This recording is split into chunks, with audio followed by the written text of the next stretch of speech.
Welcome to Headstones and Microphones, where we use AI to step into the past through a researched first-person simulation of history's most interesting people.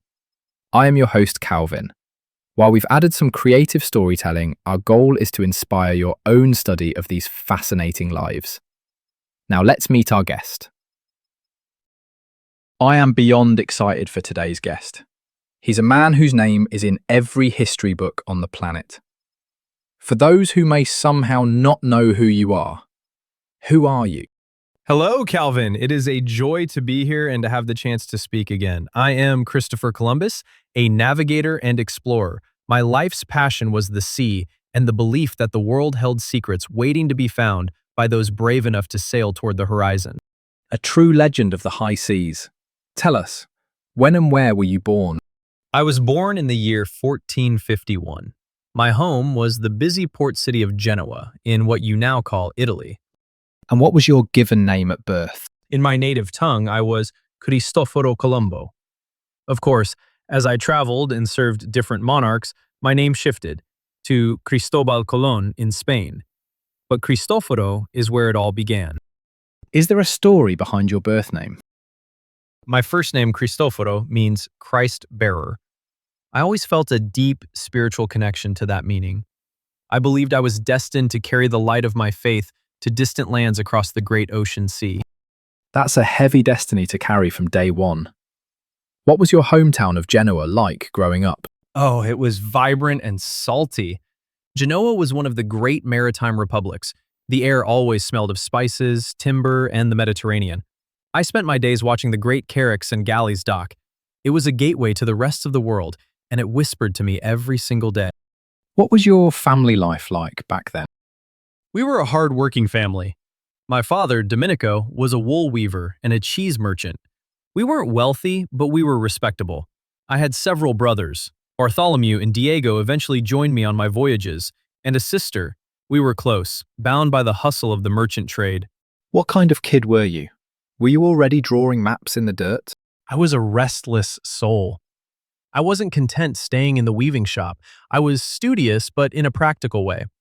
I taught myself Latin, Portuguese, and Spanish, and I devoured books on geography and astronomy. I was the boy who was always looking at the horizon instead of the floor. What were your biggest fears growing up? The sea is a fickle master, Calvin. My biggest fear was not the monsters people whispered about, but the fear of being stuck, of living a small, quiet life when the world was so vast. I feared the unknown, only until I could find a way to map it. What did you dream of becoming as a child? I dreamed of being a great admiral. I wanted to be the man who found the route to the riches of the East, the gold, the pearls, and the spices of the Indies. I didn't just want to sail, I wanted to lead. What were some of your favorite activities in school? I found peace in cartography. Drawing maps was like solving a puzzle of the world. I also loved studying the stars. Learning how to navigate by the celestial lights felt like holding a secret key to the universe. What was your first job? I started young. By the time I was 14, I was already a boy on a merchant ship. My office was the deck of a boat, and my job was to learn every rope, sail, and current in the Mediterranean. Was there a moment where you realized you were different from everyone else? It was when I realized I could see a path where others saw a wall. Most people thought the Atlantic was an endless sea of darkness. I saw it as a bridge.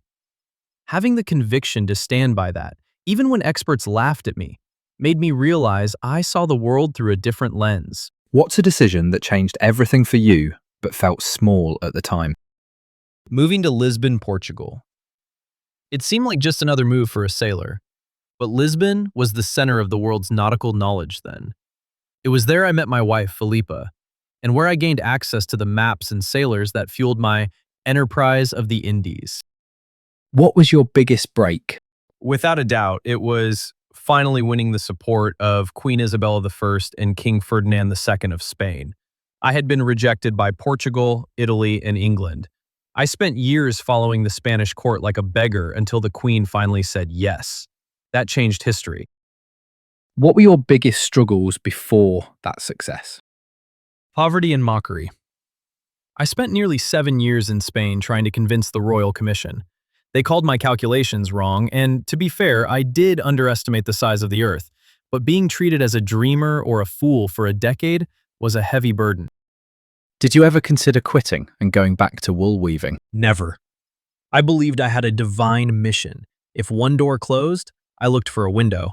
I was a man of singular focus.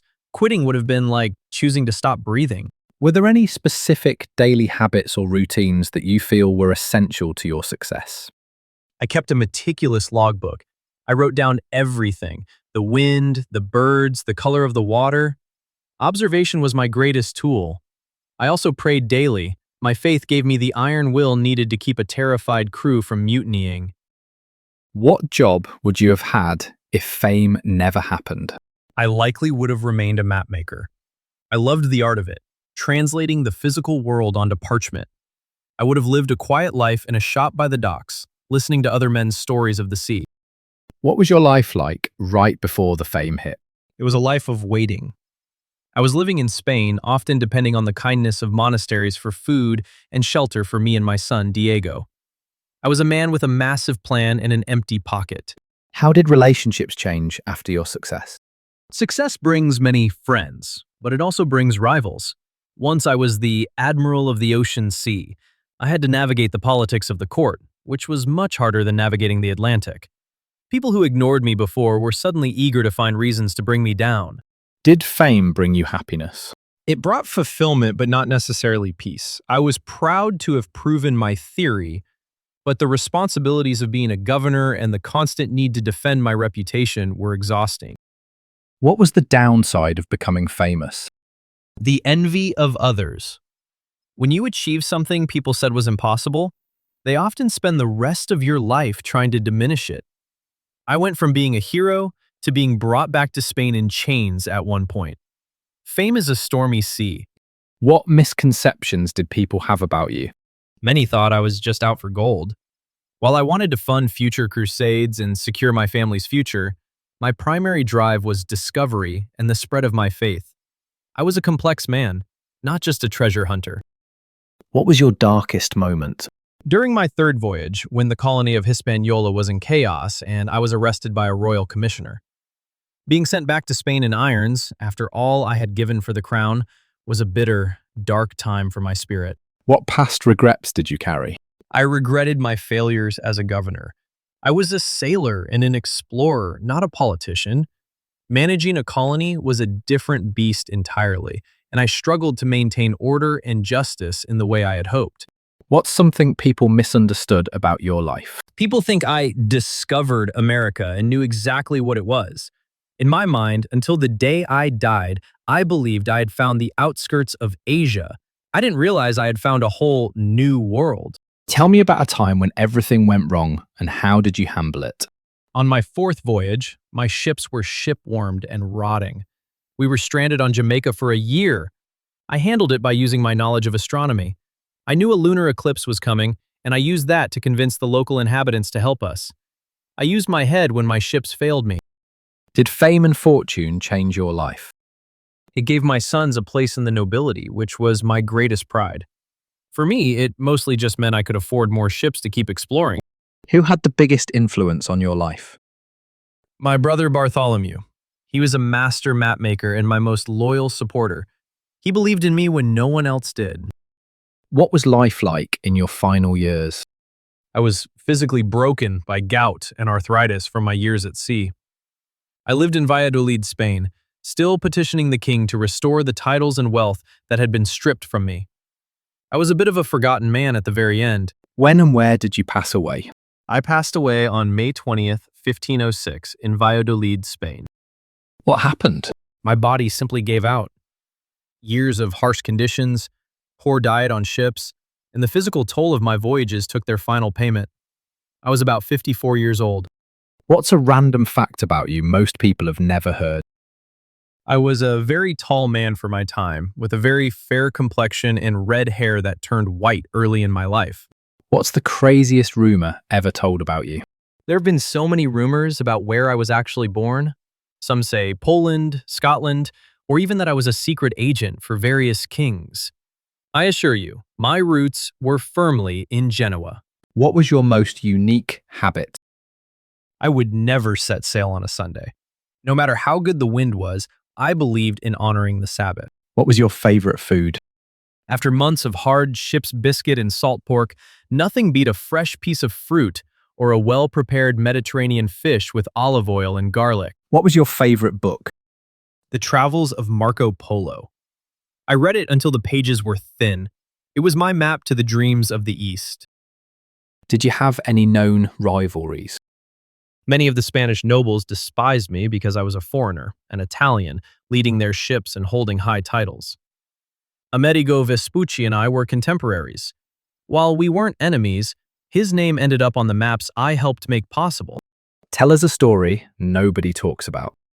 On the first voyage, I kept 2 logs, one with the real distance we traveled and a fake one with shorter distances so the crew wouldn't realize how far from home we actually were. It was a dangerous game of poker with the lives of 90 men. What's your funniest behind-the-scenes moment? Seeing my sailors try to figure out what a hammock was when they first saw them used by the Taino people. They had been sleeping on hard decks for weeks, and they fell in love with those swinging beds instantly. What advice would you give people chasing success? You cannot cross the ocean unless you have the courage to lose sight of the shore. Believe in your vision, even when the experts tell you the world is smaller than it is. This has been incredible. Do you have any closing remarks or stories you'd like to share with the listeners before we sign off? Only that the world is always larger than you think. There are always new quote-unquote indies to find, whether they are across an ocean or within your own mind. Thank you, Calvin, for letting me tell my story in this new age. It has been a pleasure. Christopher Columbus, everyone. A man who truly changed the map of history. Thank you so much for joining us. And that wraps up another conversation from Beyond the Grave. Thanks for joining us on the Headstones and Microphones podcast. Remember, legends may die, but their stories never do. Please help spread the word by sharing and following the pod.